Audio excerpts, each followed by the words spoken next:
সবাইকে স্বাগতম আজকের এই এক্সপ্লেনারে। আজ আমরা এমন একটা বিষয় নিয়ে কথা বলবো যা আমাদের দৈনন্দিন জীবনের সাথে ভীষণভাবে জড়িত।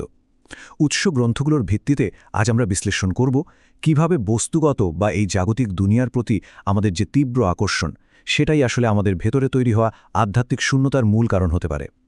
আলোচনাটা দারুণ ইন্টারেস্টিং হতে যাচ্ছে, তাই চলুন সরাসরি মূল বিষয়ে ঢুকে পড়া যায়।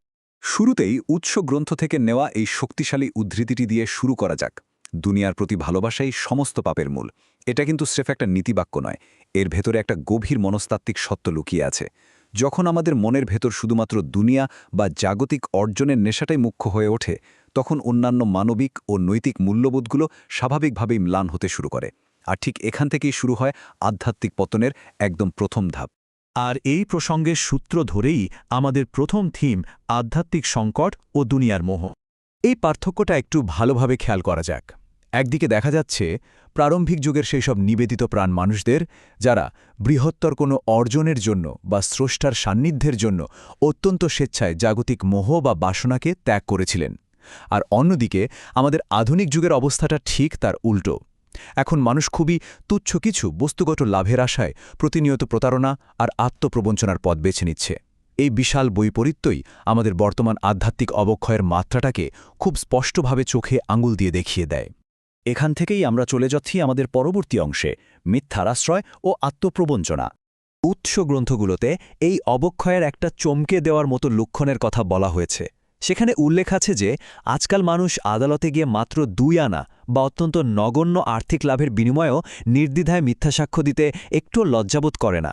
একবার ভাবা যায় জাগতিক মোহ মানুষকে কতটা অন্ধ করে দিলে সামান্য কিছু অর্থের জন্য মানুষ তার বিবেককে এভাবে বিসর্জন দিতে পারে। এটি হয়তো একটা ছোট উদাহরণ, কিন্তু এটি সমাজের এক গভীর ক্ষতের দিকেই নির্দেশ করে। ব্যাপারটা আরেকটু জীবন্ত করে তোলার জন্য চলুন বইটির লেখকের নিজের জীবনের একটা বাস্তব ঘটনার দিকে নজর দিই। একবার একটা ডাক পার্সেলের নিয়ম লঙ্ঘনের অভিযোগে লেখকের বিরুদ্ধে একটা আইনি মামলা হয়ে যায়। ওনার আইনজীবীরা ওনাকে নিশ্চিত কারাদণ্ড থেকে বাঁচতে আদালতে মিথ্যা বলার পরামর্শ দিয়েছিলেন। কিন্তু লেখক নিজের সততার প্রশ্নে ছিলেন একদম অটল। যে কোনো মূল্যে মিথ্যা বলতে তিনি সরাসরি অস্বীকৃতি জানান। তিনি আদালতে দাঁড়িয়ে কেবল সত্যটাই তুলে ধরেন। আশ্চর্যের বিষয় হল, ঠিক সেই সত্য বলার কারণেই শেষ পর্যন্ত ম্যাজিস্ট্রেট তাকে বেকসুর খালাস করে দেন। এই ঘটনাটি প্রমাণ করে যে সাময়িক লাভের জন্য মিথ্যার আশ্রয় নেওয়াটা আসলে কতটা অপ্রয়োজনীয়। সুতরাং এখানকার সবচেয়ে গুরুত্বপূর্ণ পয়েন্টটি হল, জাগতিক উদ্দেশ্য হাসিলের জন্য মিথ্যার ওপর এই যে নির্ভরতা, তাকে ধর্মতাত্ত্বিক দৃষ্টিতে আধুনিক মূর্তিপূজার সমতুল্য হিসেবে বিবেচনা করা হয়েছে।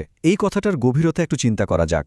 এখানে মিথ্যা বলাকে সরাসরি মূর্তিপূজার মতো অপবিত্র কাজের সাথে একই কাতারে রাখা হয়েছে। কারণ যখন কেউ সত্যকে পাশ কাটিয়ে মিথ্যার মাধ্যমে উদ্ধার পেতে চায়, সে মূলত সেই মিথ্যাটিকেই তার ত্রাতা বা মূর্তিরূপে গ্রহণ করে নেয়। তো দুনিয়ার এই মোহ থেকে বের হওয়ার উপায় কি? চলুন দেখি আমাদের তৃতীয় পর্বে ঐশিক ক্ষমতার বৈজ্ঞানিক দৃষ্টান্ত। এখানকার মূল ধারণাটা ভীষণ চমকপ্রদ। স্রষ্টার কাছে বিলিয়ন বিলিয়ন মানুষ সৃষ্টি করা বা তাদের পুনরুদ্ধিত করা ঠিক ততটাই সহজ, যতটা সহজ একটিমাত্র প্রাণ সৃষ্টি করা। আমাদের সীমিত দৃষ্টিভঙ্গিতে কোটি কোটি সংখ্যাটা অনেক বড় মনে হলেও অসীম ক্ষমতার কাছে এই সংখ্যার আসলে আলাদা কোনো গুরুত্বই নেই। ব্যাপারটা আধুনিক বিজ্ঞানের দৃষ্টিকোণ থেকে একটু চিন্তা করা যাক।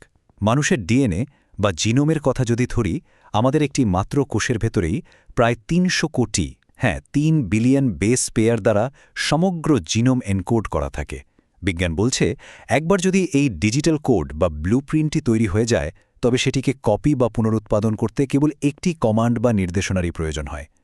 ঐশী সৃষ্টির প্রক্রিয়াটিও অনেকটা এরকমই। একটা মূল টেমপ্লেট থেকে অসীম সংখ্যক সৃষ্টি করা কোনো কঠিন কাজই নয়। এখন যে বিষয়টি সত্যিই সবচেয়ে বেশি আকর্ষণীয়, তা হল অত্যাধুনিক বৈজ্ঞানিক ধারণাগুলোর সাথে ঐশী সৃষ্টির এই মিল। এই ছকটিতে একটু খেয়াল করলেই বোঝা যায় কিভাবে এআই মডেল, ইনস্ট্যান্সিয়েশন বা কোয়ান্টাম সুপারপোজিশনের মতো আধুনিক প্রযুক্তিগত বিষয়গুলো কোরআনে বর্ণিত সৃষ্টিতত্ত্বের নিখুঁত রূপক হিসেবে কাজ করছে। এআই কিভাবে প্যারালেল প্রসেসিংয়ের মাধ্যমে একযোগে লক্ষ লক্ষ কাজ করে, বা কোয়ান্টাম ফিজিক্সে কিভাবে একটিমাত্র সুপারপোজিশন থেকে অসীম সম্ভাবনার সৃষ্টি হয়, এই সবকিছুই আমাদের বুঝতে সাহায্য করে যে একটিমাত্র ঐশী আদেশে কিভাবে এই সমগ্র মহাবিশ্ব পরিচালিত হওয়া সম্ভব। বাস্তব জীবনের আরও কিছু পরিচিত ডিজিটাল উদাহরণের দিকে তাকানো যাক। ঠিক যেভাবে GPT-4 বা মিডজর্নিতে একটি মাত্র কমেন্ট বা প্রম্পট দিলে তা মুহূর্তের মধ্যে অসংখ্য নিখুঁত ফলাফল তৈরি করে দেয়, ঠিক তেমনি ঐশী আদেশ বা কোন কমেন্টটি কোনোরকম শারীরিক পরিশ্রম ছাড়াই অনন্ত বাস্তবতার সৃষ্টি করতে পারে। ভার্চুয়াল রিয়েলিটি বা VR গেমে যেমন লক্ষ লক্ষ মানুষ একসাথে যুক্ত হতে পারে একটিমাত্র কোডবেস ব্যবহার করে, স্রষ্টা সৃষ্টির বিশালতাও আমাদের বস্তুগত চিন্তার সীমার চেয়ে বহুগুণ বড়। আর এটাই বারবার প্রমাণ করে যে আমাদের এই জাগতিক মোহ আসলে কতটা তুচ্ছ। এই বিশালতার ধারণা থেকে আমাদের পরবর্তী পর্ব মানব প্রকৃতির সঠিক ব্যবহার। উৎস গ্রন্থগুলো কিন্তু কোথাও বলছে না যে রাগ বা মানুষের দৃষ্টি আকর্ষণ করার ইচ্ছার মতো মানবিক প্রবৃত্তিগুলো জন্মগতভাবেই খারাপ, বরং প্রকৃত নৈতিকতা বা পুণ্য নিহিত রয়েছে এই প্রবৃত্তিগুলোকে সঠিক জায়গায় এবং সঠিক সময়ে প্রয়োগ করার মধ্যে। একেই বলা হয় মধ্যপন্থা। অতিরিক্ত দমন করা বা অতিরিক্ত আসক্ত হয়ে পড়া দুটোই ক্ষতিকর।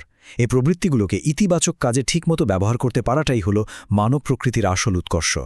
আর এভাবেই আমরা এসে পড়লাম আমাদের একেবারে শেষ পর্বে, পরিত্রাণের উপায় ও আন্তরিকতা।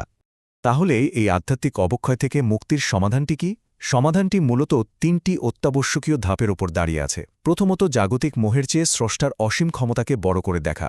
দ্বিতীয়ত, মানবিক প্রবৃত্তিগুলোর অপব্যবহার থেকে নিজেকে পুরোপুরি সরিয়ে আনা।